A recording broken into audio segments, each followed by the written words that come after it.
Aceitar opiniões diferentes pode ser um verdadeiro desafio para muitas pessoas. Mas daí eu lanço a pergunta: como respeitar opiniões diferentes, mas manter a minha opinião?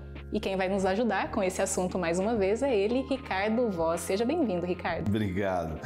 Olha assim, Maíra, uma coisa muito difícil nessa hora é realmente mantermos nossa opinião, deixar a situação assertiva dentro daquilo que queremos demonstrar, mas ainda não gerar o conflito. Como fazemos isso? Existe uma maneira. Opa! Vamos aprender juntos? É logo depois da vinheta.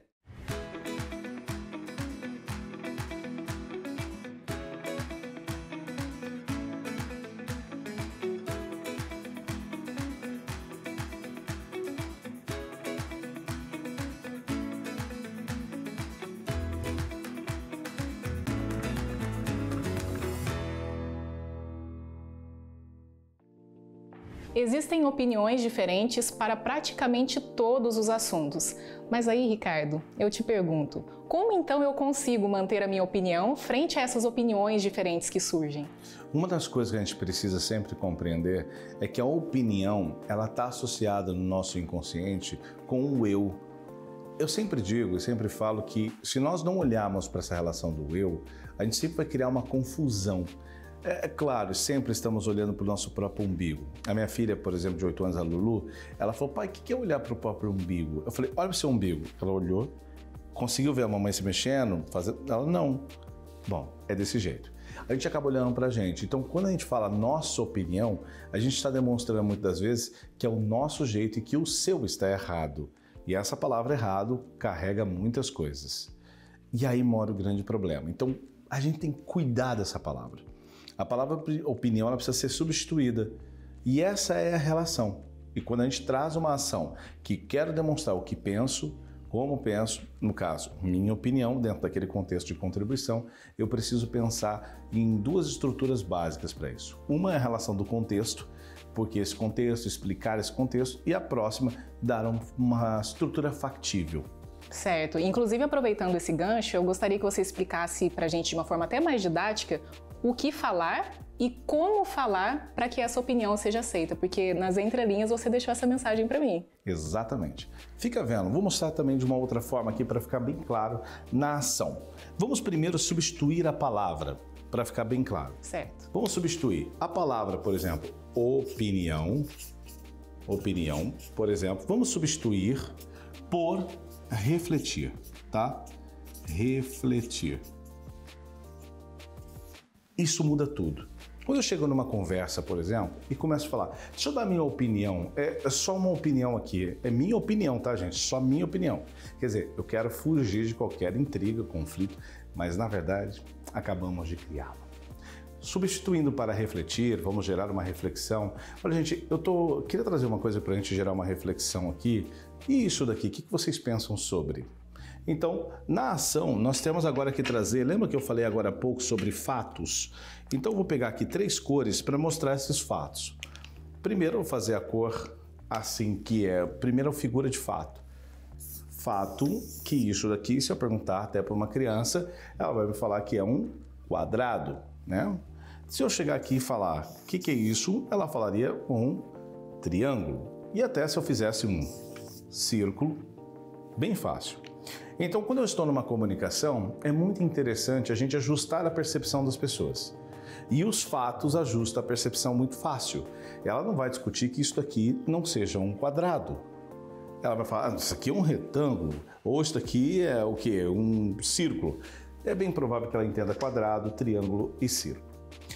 Agora veja o que acontece numa comunicação que vem a relação do contexto. Eu vou pintar então esse quadrado de azul, vou pintar, por exemplo, o triângulo de vermelho e, por último, o círculo eu vou dar a cor de verde. Vamos analisar agora os fatos. Se eu pegar agora e falar que isso é um azul, dependendo do seu vídeo, do contraste aí que você tem, você pode me falar que é outra cor. Tem gente que enxerga, é provado que nós enxergamos de formas diferentes e a sombra vai fazer isso, quantidade de luz, pouca luz. Aqui eu preciso entender que não é mais a minha opinião, mas sim a minha percepção de vista, minha percepção de cor.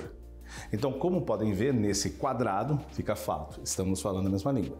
Mas na cor azul que eu estou vendo, eu acredito que você esteja vendo alguma coisa assim, num azul, bem longe de um laranja, por exemplo. Veja, contextualizei e dei proximidade. Nesse vermelho, que bem provável que você esteja vendo vermelho, caso você não esteja vermelho, pelo menos você não está vendo aqui, sei lá, vamos colocar a cor aqui, o próprio azul ou o verde. Essa é uma relação, a não ser que a pessoa seja daltônica mesmo, vai ter uma diferença muito grande. Agora, uma coisa que é interessante, o tom de voz é praticamente isso. O que eu digo pode ser no formato. Estou falando. Por exemplo, a palavra por favor que nós aprendemos desde pequenininho. Por favor, poderia pegar um copo d'água para mim? Por favor, agora veja o tom, por favor. Por favor, pega um copo d'água para mim. Opa! Por favor, pega um copo d'água, viu? E se eu tirar a palavra por favor, um copo d'água. Consegue me trazer um copo d'água? Mudou por completo, porque mudou o nosso jeito. E aí vem a diferença. Então o que significa? Significa o pegue ou me traga, me alcance, consiga para mim, faça isso ou faça aquilo, são palavras que está condicionada ao formato.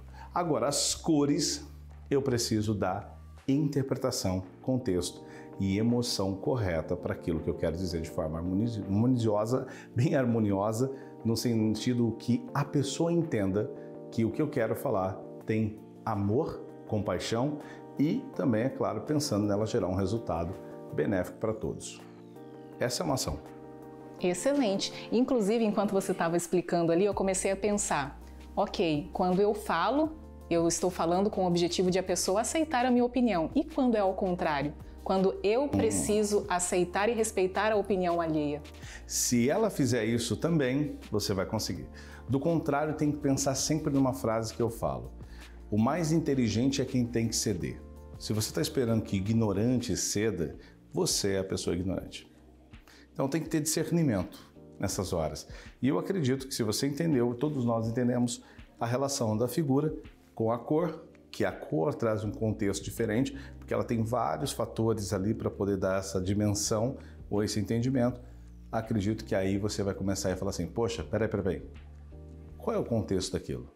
E você cria você mesmo a relação desses fatos. Sabendo disso, essa responsabilidade é com você. Você tem que buscar esse discernimento de compreensão muitas das vezes. Nem sempre o outro está preparado como você ou como as pessoas que estão assistindo agora para essa ação. Certo, por isso o conhecimento é incrível. Eu já fiz aqui várias reflexões, acredito que o pessoal de casa também tenha feito. Agradeço mais uma vez, Ricardo, por ter compartilhado um pouquinho aqui mais dos seus conhecimentos com a gente e também da prática, né, da sua vivência aí diária. E olha só, o nosso quadro não fica por aqui. Nós estamos no segundo episódio, mas no próximo a gente se encontra para conversar mais um pouquinho aí sobre como essa comunicação pode influenciar a nossa vida pessoal, profissional e já até tirei reflexões para minha vida familiar. Que bom! Ricardo, obrigada, viu? E a gente se vê no próximo episódio do quadro Comunicação Ativa.